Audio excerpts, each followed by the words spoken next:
Morning. आज आपण बनवणार आहोत शेंगदाण्याची आमटी. मी गॅस चालू केला आहे. यामध्ये आपण शेंगदाणे छान असे ब्राऊन कलर येऊपर्यंत भाजून घ्यायचे आहेत. आपल्याला बारीक गॅसवरती आपल्याला हे शेंगदाणे छान असे भाजून घ्यायचे आहेत. आपले छान असे ब्राऊन कलर आलेला आहे. शेंगदाणे भाजून झालेले आहेत. आपण यामध्ये घेतलं आहे कढईमध्ये थोडंसं खोबरं. हे छान असं भाजून घ्यायचं आहे आपल्याला. यामध्ये घालूया थोड्याशा हिरव्या मिरच्या. हे थोडंसं असं भाजून घेऊया आपण मिक्सरच्या भांड्यामध्ये आता शेंगदाणे आणि खोबरं वाटण करून घेणार आहोत. गॅस चालू केला आहे आपण. यामध्ये पातेल्यात आपण घालणार आहोत आता हे तूप. गरम झालेलं आहे. यामध्ये घालू जाडसर अशी हिरवी मिरचीचं वाटण.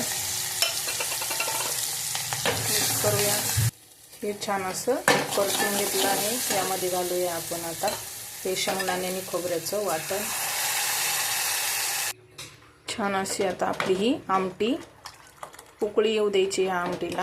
आणि आता यामध्ये आपण चवीनुसार थोडंसं घालणार आहोत मीठ. शेंगदाण्याच्या आमटीला अशी छान उकळी आलेली आहे. आता आपली शेंगदाण्याची आमटी तयार झालेली आहे. अशा छान छान रेसिपींसाठी फॉलो करा. थँक्यू.